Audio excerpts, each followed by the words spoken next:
En 1816, on va créer le district d'Ottawa. Alors, je vous rappelle que Ottawa est créé, Bytown, en 1826. Alors, c'est très hâtif pour la région.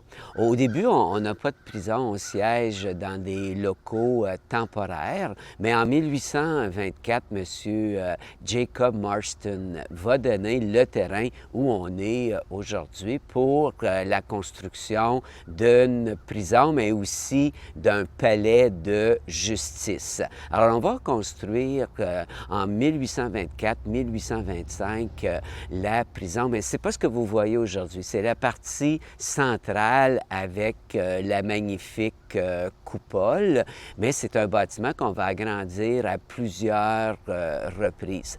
Par exemple, en 1848, on va agrandir et construire la partie Est, qui est juste derrière moi. Et cette partie-là a logé pendant longtemps le gouverneur, le directeur de la prison et sa famille. Alors, c'est pour ça qu'on voit que cette partie-là est beaucoup plus décorative avec une belle galerie. En 1861-1862, on va faire l'aile ouest et encore une fois, on voit très, très bien par la couleur des pierres les différentes parties. Par la suite, on va agrandir à plusieurs reprises en 1870, en 1940, au début des années 60 et le dernier agrandissement date de 1978.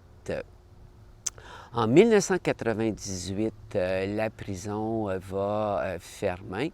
C'est à la même époque que l'hôpital Montfort à Ottawa, mais ici, c'était quand même assez particulier pour les francophones puisque c'était la seule prison francophone de l'Ontario. Alors, bien sûr, les gens ont beaucoup protesté là, contre les décisions du gouvernement conservateur de Mike Harris pour la fermeture de l'hôpital Montfort, mais ici, il n'y a pas eu de manifestation. Il n'y a personne qui est allé dans les rues pour dire qu'il faut garder la prison ouverte. Mon père est venu ici, mon fils est venu à la prison de l'Orignal et on ne peut pas la fermer.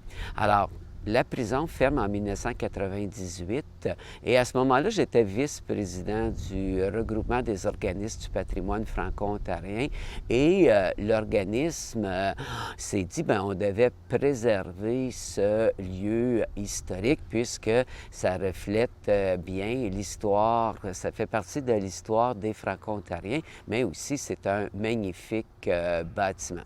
Alors, comme vice-président, je suis venu ici à l'Orignal faire une présentation. Parce que les comtés unis de Prescott et Russell, qui sont devenus les propriétaires des lieux, ont fait un appel à tous pour voir, qu'est-ce qu'on fait avec l'ancienne prison de l'Orignal? Alors, je suis venu ici pour leur dire, vous devriez en faire un centre d'interprétation de la vie carcérale francophone de l'Ontario. Il faudrait désigner le bâtiment monument historique pour le protéger pour les générations à venir.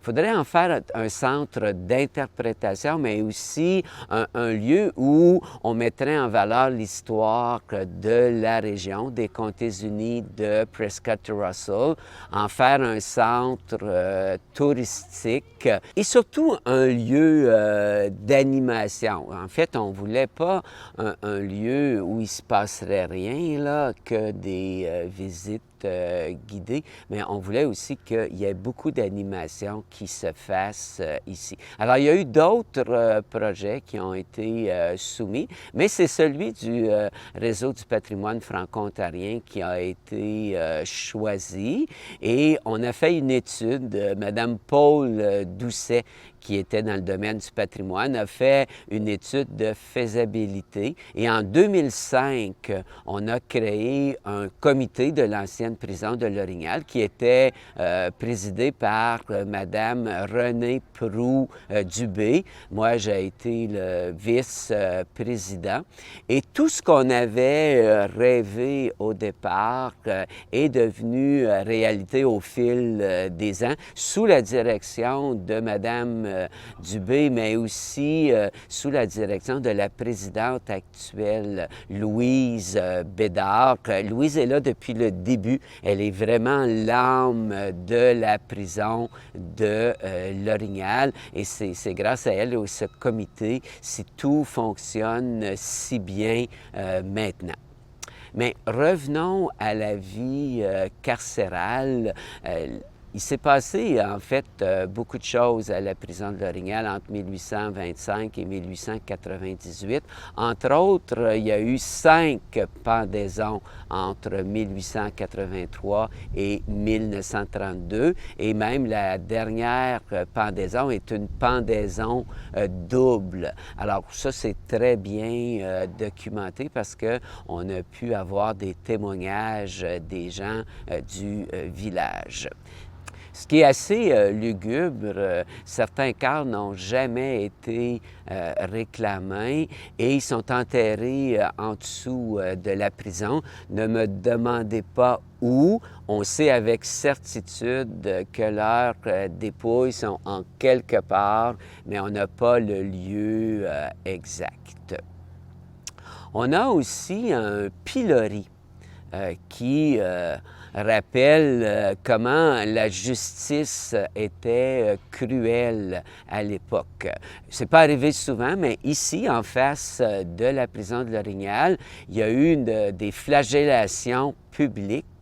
Et Lucien Brault, l'historien Lucien Brault, dans l'Histoire des Comtés unis de Prescott Russell, nous en donne une description et on voit comment c'est cruel. Alors, le prisonnier est attaché au pilori, on lui enlève sa chemise et on a quelqu'un, un bourreau, là, avec un fouet qui le fouette à plusieurs reprises. Le prisonnier crie, le sang coule et après qu'on a fouetté le prisonnier, on lui met de la saumure. Alors, pouvez-vous imaginer la douleur?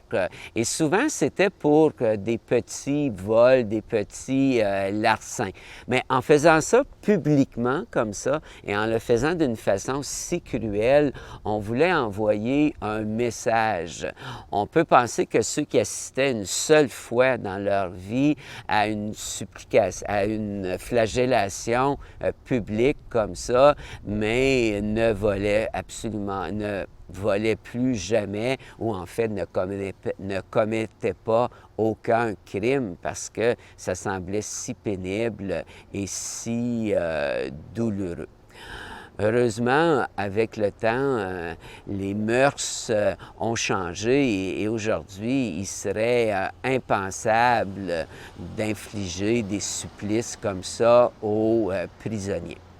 Ce qui est intéressant aussi à l'intérieur, on a préservé l'intégrité des cellules. Alors, vous avez de toutes petites cellules à alcôve. C'est vraiment là minuscule. On se demande comment des gens pouvaient être emprisonnés comme ça pendant des années dans un lieu si exigu. Mais il y avait aussi des cellules là, communes et des témoignages d'anciens prisonniers nous disent qu'ils préféraient de beaucoup être emprisonnés dans les petites cellules parce qu'ils se sentaient beaucoup plus en sécurité. Ils pouvaient bien dormir la nuit.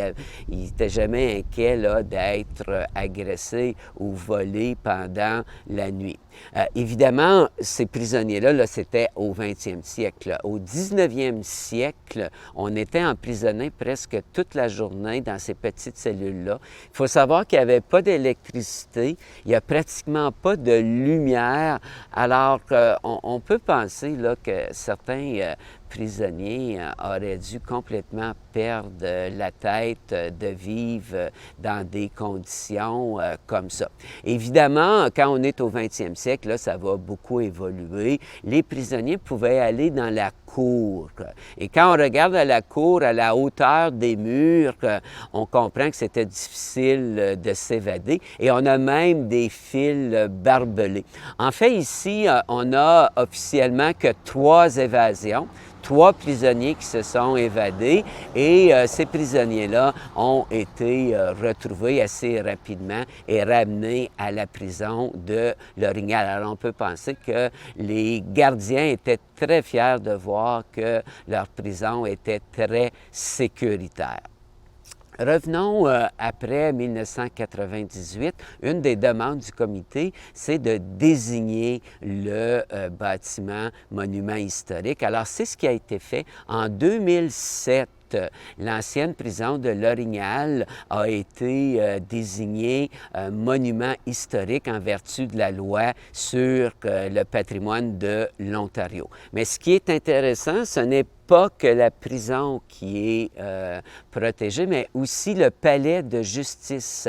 Alors ici, en 98, c'était la plus ancienne prison encore en fonction en Ontario, mais c'était aussi le plus ancien palais de justice de l'Ontario. Et ce palais de justice-là fonctionne toujours. Il y a une très belle salle d'audience là au 2e étage. Alors, ce qui est important de rappeler, c'est que tout ça, maintenant, est protégé pour les générations à venir parce que l'ancienne prison de l'Orignal et le palais de justice, c'est un des plus anciens bâtiments des Comtés-Unis de l'Ontario et c'est vraiment un des bâtiments emblémiques avec la tourelle, avec la toiture orange de l'Orignal. Alors, c'est rassurant de savoir que ce bâtiment-là est bien protégé grâce à la loi sur le patrimoine de l'Ontario. À l'Orignal, il y a des guides qui vous attendent pour faire découvrir ce magnifique bâtiment historique, mais également la vie carcérale d'autrefois.